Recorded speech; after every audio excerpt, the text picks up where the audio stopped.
নিজের কাছে চিনিকে ডেকে মনের কথা খুলে বলল দ্রোণ। সম্পূর্ণ জানতে ভিডিওটিতে একটি লাইক করে প্রথম থেকেই দেখতে থাকুন। গল্পের শুরুতেই দেখা যায় চিনি সমস্ত সত্যিটা সামনে নিয়ে আসে আর বলে, ছোট মালিক, এবার আপনি বুঝেছেন তো, আমার কিন্তু কোনো দোষ ছিল না। আমি তো ভাবছি সেই সব মানুষগুলোর কথা যারা আমাকে ছোট করার জন্য, আমাকে অপয়া প্রমাণ করার জন্য নীলমাধবকেও শেষ পর্যন্ত নিজের জায়গা থেকে সরিয়েছে। এটা এটা কেমন কাজ ছোট মালিক? তখনই ঠাম্মি বলে, চিনি, মুখ সামলে কথা বলো। অনেকক্ষণ থেকে তুমি আউফাও কথা বলে যাচ্ছ। তোমার শিব পুজো করার বোধহয় এটাই কারণ যে তুমি আমাদেরকে অপদস্থ করতে পারো, তাই তো? তখনই চিনি বলে, না ঠাম্মি, আমি তেমন কিছুই করতে চাইছি না।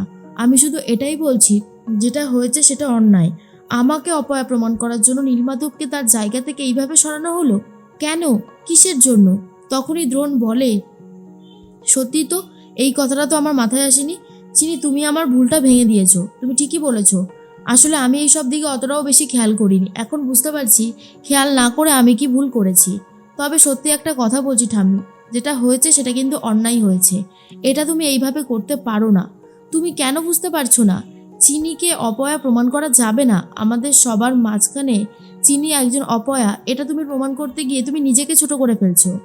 তখনই মৌলি বলে, আমারও সেটাই মনে হয়। কেন যে এই সমস্ত কিছু করছে কে জানে। দময়ন্তী তখন বলে, আচ্ছা আচ্ছা হয়েছে, এখন এসব ঝামেলাগুলো করার কি দরকার আছে, আমি তো সেটাই বুঝতে পারছি না।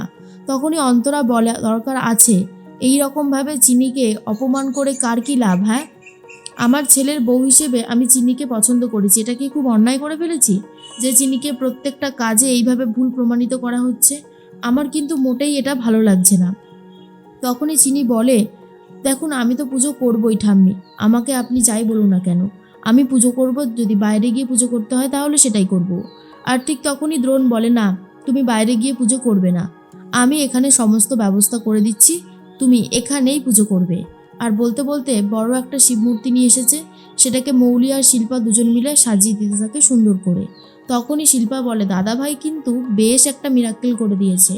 বিয়ে করতে না করতেই বউয়ের সমস্ত আবদার তো এখন থেকেই রাখতে শুরু করে দিয়েছে চিনি। চিনি তখন বলে, তোমরা যে কি বলো না, আমার কিন্তু সত্যি এবার লজ্জা করছে। তখনই শিল্পা বলে, ওরে বাবারে, লজ্জা পেয়ে গেছে একদম। এর মধ্যেই তখনই মৌলি বলে, সত্যি চিনি, তুমি এই বাড়ির বউ হয়ে এসেছো, আমাদের খুব ভালো লাগছে। চিনি তখন বলে, কি করে বিয়ে করে না আসতাম বলো তো? তখন দ্রোণ চলে এসে চিনির সমস্ত কথা শুনতে থাকে। চিনি তখন বলে, আমি তো আমার স্বামী, আমার শাশুড়ি মাকে কষ্ট পেতে দিতে পারি না। দ্রোণ স্যারের বিয়ে যদি অপালা ম্যাডামের সাথে হতো, তাহলে অপালা ম্যাডাম কোনো দিনও স্যারকে ভালো রাখতে পারতো না। ছোট মালিককে ভালো রাখতে গেলে আমাকেই আসতে হতো, আর আমি আমার মাকেও কষ্ট দিতে পারি না। সেই জন্যই তো আমি এখানে এসেছি বিয়ে করে। দ্রোণ এই সমস্ত কথা শুনে খুব খুশি হয়ে যায় আর বলে, সত্যি চিনি কত দিকেই না খেয়াল রাখে। চিনির এই খেয়াল রাখা দেখে আমার নিজেরও খুব ভালো লাগছে। এর মধ্যেই দ্রোণ চলে যেতে গিয়ে দরজায় ধাক্কা খায় আর আওয়াজ হয়ে যায়। তখনই শিল্পা বলে, দাদা ভাই, তুই কখন থেকে এসে আমাদের কথা শুনছিস বলতো? দ্রোণ তখন বলে, তোদের কথা আমি শুনতে যাবো কেন? হ্যাঁ, সব সময় আমাকে ইনসাল্টিং করার জন্য একেবারে উঠে পড়ে লেগেছিস, তাই না? তখনই মৌলি বলে, আরে বাবা, তুই তোর বউকে দেখতে এসেছিস সেটা বললেই হয়, মানে কাল রাত্রিটুকুও সহ্য হচ্ছে না, তাই না রে? তখনই দ্রোণ বলে, আচ্ছা বাবা, হয়েছে হয়েছে, সব সময় আমাকে অপমান আর অপমান, মানে আর ভালো লাগছে না। এর মধ্যেই তখনই দ্রোণকে বলে ইশারায় যে, আপনি যান ছোট মালিক, আমি এই দিকটা সবটা করে নিচ্ছি। দ্রোণ তখন বলে, চিনি, তোমার পায়ে ব্যথাটা কমেছে? তখনই চিনি বলে, হ্যাঁ ছোট মালিক, আপনি যেই মলমটা দিয়েছিলেন সেটা খুবই কার্যকর। আমি 2-3 বার মলম লাগাতেই ব্যথা একদম কমে গেছে, আর চিন্তা করতে হবে না আমাকে নিয়ে। দ্রোণ তখন বলে, হ্যাঁ হ্যাঁ, কমে গেছে নাকি কমে গেছে এটা মিথ্যে বানিয়ে বলছো, কে জানে। যাই হোক, আমি উপরে যাচ্ছি বলেই চলে যায়। তখনই সুনয়নী মনে মনে ভাবে, দ্রোণ আর চিনির এই কাল রাত্রিটা ঘুচাবো আমি। দুজনকে দেখা করিয়ে তবেই ছাড়বো, দেখবো কেমন লাগে। এর মধ্যেই দ্রোণ তখন ওপরে গিয়ে মনে মনে চিনির কথাই ভাবতে থাকে আর বলে, সত্যি চিনি আমাদের অনেক খেয়াল রেখেছে। ও আমার মায়ের জন্য, আমার জন্য যেভাবে লড়াই করে চলেছে সেটা দেখেও আমার খুব ভালো লাগছে। সত্যি আমি খুব লাকি যে চিনির মতন একজনকে নিজের স্ত্রী হিসেবে পেয়েছি। এর মধ্যেই তখনই মানদা এসে বলে, সর্বনাশ হয়েছে গো, সর্বনাশ হয়েছে। কথাটা শোনার পরেই চমকে গেছে দ্রোণ আর বলে, কি হয়েছে মানদাদি? মানদা তখন বলে, আরে বাবা, নতুন বৌদি অসুস্থ হয়ে পড়েছে, সারাদিন উপোস করে এরকমভাবে জল ঢেলেছে তো, তাই বোধ হয়। তখনই দ্রোণ বলে, আমি এক্ষুনি আসছি। এর মধ্যেই দেখা যায় একটা কথা বারবার করেই দ্রোণ ভেবে নেয় যেটা হলো সেটা ভালো হলো না, চিনিকে এক্ষুনি বাঁচাতে হবে। এদিকে চিনি জল ঢেলে ঠাকুরকে নমস্কার করছিল শুয়ে পড়ে, আর তখনই দ্রোণ এসে চিনিকে তাড়াতাড়ি করে কোলে তুলে নেয়। চিনি ঠিক সঙ্গে সঙ্গে ঘুমটা দিয়ে মুখটা ঢেকে নিয়েছে আর বলে, কি হয়েছে ছোট মালিক, আপনি আমাকে এইভাবে তুললেন কেন? দ্রোণ তখন বলে, চিনি তোমার কিছু হয়নি? আমাকে যে মানদাদি বললো তুমি নাকি এরকমভাবে উপোস করে অসুস্থ হয়ে পড়েছো। দ্রোণ বলে, কই না তো। তো তখনই চিনি দ্রোণকে বলে, কই না তো, কোথাও একটা ভুল হয়েছে আপনার, নামান নামান। এরপর নামিয়ে দেয় আর তারপরেই মানদাকে ডাকা শুরু করে আর বলে, মানদাদি এদিকে এসো তো, তুমি আমাকে কেন বললে যে চিনি অসুস্থ হয়ে পড়েছে? আর এরপর অন্তরারা সবাই চলে এসেছে আর বলে, তখন মানদা, আমাকে তো মঙ্গলা বলল। তখনই মঙ্গলাকে ডেকে নিয়ে আসার কথা বলে দ্রোণ।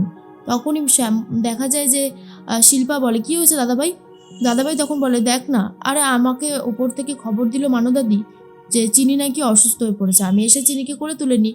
তখন অবশ্য চিনি নিজের মুখটা ঘুমটা দিয়ে ঢেকে নিয়েছিল। এখন মানদাদিকে জিজ্ঞেস করলাম, বলছে মঙ্গলা নাকি বলেছে। ঠাম্মি তখন বলে, এই সমস্ত ঝামেলা না আমার আর ভালো লাগছে না। এই যে চিনি, তুমি কি নিজেকে একটু সামলে রাখতে পারো না? চিনি তখন বলে, আমি তো কিছু করিনি ঠাম্মি, আসলে আমাকে ওই যে বললাম অপয়া প্রমাণ করার জন্য সব কিছু করা হচ্ছে। তখন মঙ্গলা এসে গেছে। মঙ্গলা বলে, আমি তো দেখি না, আমাকে কে যেন বললো।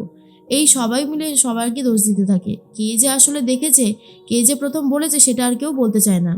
দময়ন্তী বলে, আচ্ছা আচ্ছা ঠিক আছে, ঝামেলা যখন হয়েই গেছে, মুখ দেখা দেখি হয়ে গেছে, তাহলে আর কি করা যাবে। চিনি তখন বলে, আজ্ঞে না, কারোর মুখই কেউ দেখেনি, আমি তো মুখটা তখনই ঢেকে নিয়েছিলাম ঘোমটা দিয়ে, তাহলে কি করে দেখলাম? তখনই অন্তরা বলে, বাঁচিয়েছিস মা, আমি জানতাম তুই কোনো অনর্থক হতেই দিবি না। আসলে তোকে যারা এই বাড়িতে অপয়া প্রমাণ করার চেষ্টা করছে, আমি জানি তুই তাদের মধ্যে থেকে একজন অপয়াকে ঠিক বার করবি, যে আসলেই অপয়া। তখনই চিনি বলে, তুমি একদম ঠিক বলেছ। এর মধ্যেই ঠাম্মি তখন বলে, যাও যাও নিজেদের ঘরে যাও তো, আর ভালো লাগছে না, আর ঝামেলা বাড়িও না।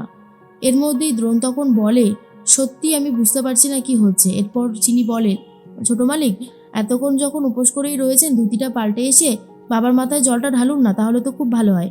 দ্রোণ তখন বলে, ঠিক আছে আমি যাচ্ছি। এর মধ্যেই পরের দিন দেখা যায় বউ ভাতে রান্না করতে হবে চিনিকে। তখনই দ্রোণ চিনিকে নিজের কাছে রেখে নেয় আর বলে, চিনি আই লাভ ইউ, আমি তোমাকে ভীষণ ভালোবাসি। এর মধ্যেই ঠাম্মি বলে, চিনি তুমি কোথায়? চিনি তখন বলে, কি হয়েছে ঠাম্মি?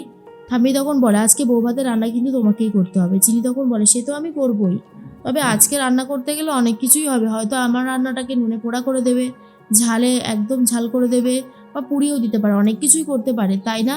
অন্তরা তখন বলে, হ্যাঁ সেটা তো হতেই পারে, আমি জানি এরকমটা হবেও। চিনিকে এই সমস্ত কথা বলতে থেকে ঠাম্মি বুঝতে পারে চিনি আগে থেকেই তাদের প্ল্যান ধরে ফেলছে, তার জন্য এই প্ল্যান সাকসেসফুল করা অতটাও বেশি সহজ হবে না। অন্তরা বলে, তুই চিন্তা করিস না মা, তুই রান্না করবি, আমি তোর রান্নাগুলোকে পাহারা দেবো, আমিও দেখতে চাই কে তোর রান্না আজকে খারাপ করতে পারে।